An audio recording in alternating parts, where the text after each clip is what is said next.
بسم اللہ الرحمن الرحیم. In the name of Allah, the Beneficent, the Merciful. بسم اللہ الرحمن الرحیم. السلام علیکم ورحمۃ اللہ وبرکاتہ.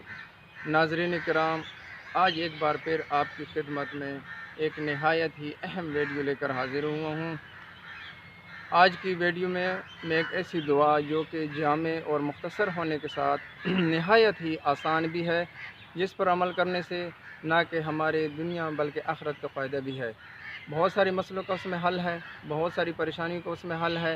تو آپ سے گزارش ہے کہ آپ ویڈیو کو آخر تک دیکھیں تاکہ آپ کو ویڈیو کی صحیح طریقے سے سمجھ آ سکے. تو ویڈیو کا باقاعدہ آغاز کرنے سے قبل میں آپ سے گزارش کرتا ہوں کہ اگر آپ میرے چینل پر نئے ہیں، ابھی تک آپ نے چینل کو سبسکرائب نہیں کیا، تو برائے مہربانی آپ چینل کو سبسکرائب کر دیں اور ساتھ میں گھنٹی کے نشان کو بھی دبا دیں تاکہ آپ کو میرے ویڈیو کا نوٹیفیکیشن پر وقت مل سکے.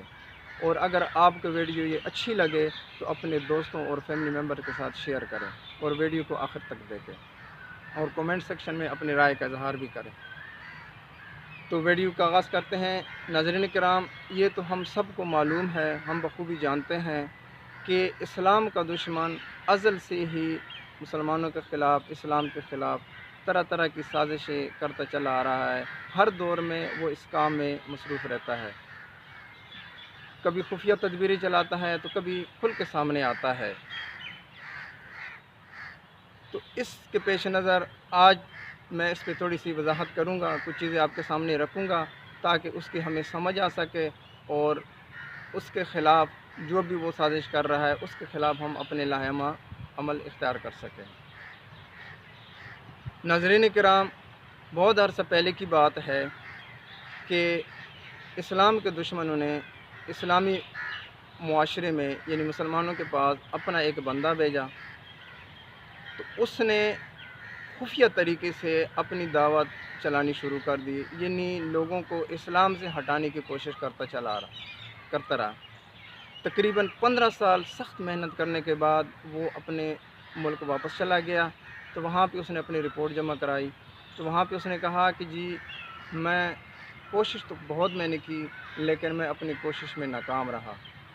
اس کے بعد انہی دشمنوں نے ایک اور اپنا کارندہ بھیجا، ہمارے یہاں ایک اور اپنا کارندہ بھیجا.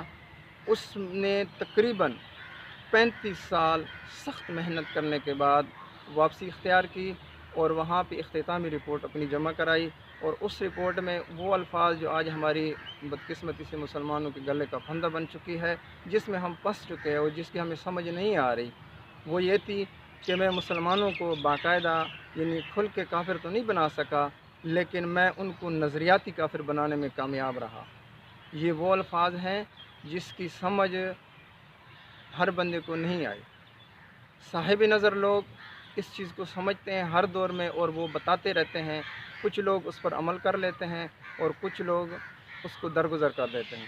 جو لوگ عمل کرتے ہیں وہ فلاح پا جاتے ہیں، وہ بچ جاتے ہیں، اور جو لوگ اس کو نظر انداز کر دیتے ہیں وہ پھنس جاتے ہیں.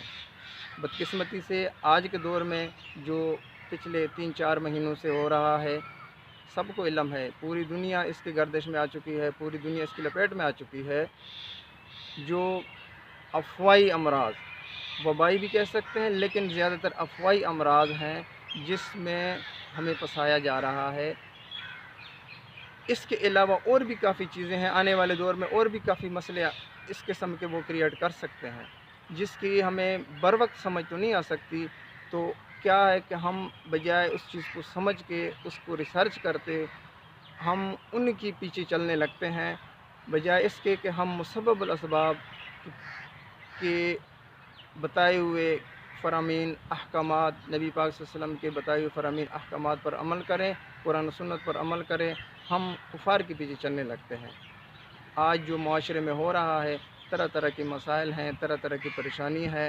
انسان ہر روز جب سویرے اٹھتا ہے تو گزری ہوئی دن سے آنے والا دن اس کے لیے مشکل ہو جاتا ہے، پریشانی ہوتی ہے. وہ اس کو یہ سمجھ نہیں آ رہی کہ وجہ کیا ہے. اصل چیز وجہ کا معلوم کرنا ہے. وہ وجہ جب ہمیں معلوم ہو جائے تو پھر اس کے بعد ہم اس کے خلاف اپنی حکمت عملی اختیار کر سکتے ہیں. جب تک ہمیں وجہ کا پتہ نہ ہو تو ہم اسی طریقے سے پریشان ہوتے رہیں گے. اب جو تقریباً 3-4 مہینے سے جو بیماری کی افواہ پھیلی ہوئی ہے کہ یہ بیماری اتنی خطرناک ہے، اس کے متعلق بہت ساری ویڈیو بھی آ چکی ہیں، بہت سارے اس کے خلاف میڈیکل کی رپورٹ بھی آ چکی ہے. کچھ اس کے حق میں ہے، کچھ اس کے خلاف ہے، کچھ اس کو زیادہ تر ہائی لائٹ کیا جا رہا ہے، کچھ اس کو صحیح طریقے سے بتایا جا رہا ہے. تو بہرکیف میں اس کی پوری تفصیل میں نہیں جانا چاہتا، ویڈیو لمبی ہو جائے گی. میرا جو مقصد ہے، جو ویڈیو بنانے کا مقصد ہے وہ یہ ہے کہ پریشانی زندگی کا ایک حصہ ہے، لیکن کچھ پریشانیاں ہماری آزمائشی ہوتی ہے، جس پہ ہماری آزمائش ہوتی ہے وہ تو اللہ کی طرف سے ہوتی ہے. کچھ پریشانیاں جو زیادہ ہے وہ ہماری اپنی ہاتھوں کی بنائی ہوئی، یعنی ہماری خود اپنے اعمال کی وجہ سے ہے، جس میں ہم پھنس جاتے ہیں.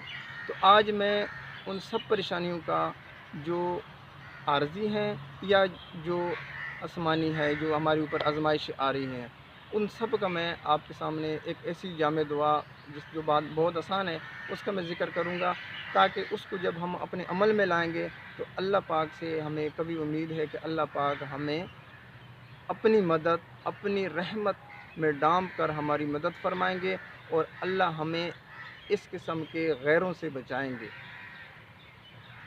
وہ دعا کچھ اس طرح ہے: بسم اللہ الرحمن الرحیم. اچھا، یہ ایسی دعا ہے کہ آپ اس کو ہر حالت میں، یعنی وضو ہو، بغیر وضو ہو، چلتے پھرتے، دفتر، آفس، جب آپ ٹریولنگ کریں، جب بھی آپ کو کسی کا پریشانی ہو، گھٹن محسوس ہو، گھبراہٹ ہو، کسی انسان سے آپ کو ایسی پریشانی لگے، آپ کو گھبراہٹ، اس سے آپ کو ڈر لگنے لگے، یا آپ کام پہ جا رہے ہیں، آپ کو کوئی خوف، آپ کے اندر خوف آ رہا ہے کہ یہ پریشانی جو ہے نا، یہ اس کی وجہ سے مجھے یہ خوف ہے، تو اس پریشانی کے لیے بھی ہے. اور ویسے آپ کو گھٹن محسوس ہو رہی ہو، گھبراہٹ محسوس ہو رہی ہو حالات کی وجہ سے، اس کے لیے بھی ہے. تو وہ یہ اس قسم کی دعا ہے کہ یہ سب کے لیے آپ پڑھ سکتے ہیں، ہر حالت میں، چلتے پھرتے، اٹھتے بیٹھتے، لیٹتے، گاڑی میں، جس طرح بھی آپ پڑھ سکتے ہیں. دعا کچھ اس طرح ہے: بسم اللہ الرحمن الرحیم. حسبی اللہ لا الہ الا ہو علیہ توکلت وہو رب العرش العظیم. حسبی اللہ لا الہ الا ہو علیہ توکلت وہو رب العرش العظیم. اس دعا کو جب آپ پڑھیں گے، اس کے لیے شرط صرف ایک ہی ہے کہ خلوصی نیت سے پڑھیں، صدق دل سے پڑھیں، اور کامل یقین سے پڑھیں، اللہ پر بھروسہ اور توکل کر کے پڑھیں. یہ پریشانی کچھ آج کی نہیں ہے، یہ اصحاب کرام رضوان اللہ اجمعین پہ بھی آئی ہے، تو انہوں نے بھی اللہ کی مدد لی ہے. الحمدللہ ہمارے پاس تو بہت کچھ ہے، بہت سارے وسائل ہیں، ان کے پاس تو کچھ بھی نہیں تھا. سب سے بڑی پریشانی ہوتی ہے بھوک. جب انسان پہ بھوک ہو تو بہت زیادہ پریشان رہتا ہے، تو انہوں نے ہر حالت میں اللہ سے مدد مانگی ہے، اور اللہ نے ان کی غیبی مدد فرمائی ہے. تو میری دعا ہے کہ جو میں نے کہا اس پر اللہ پاک ہمیں عمل کرنے کی توفیق عطا فرمائے، ہمیں سمجھ عطا فرمائے، اور دوسرے تک پہنچانے کی توفیق عطا فرمائے. اس کے بعد آنے والی جو میری ویڈیو کا تسلسل ہوگا وہ فتنہ دجال کے حوالے سے ہوگا، اس پر میں مفصل بات کروں گا. تو تب تک کے لیے اجازت چاہتا ہوں. اللہ حافظ. Thanks for watching. Don't forget to like the video. And don't forget to subscribe.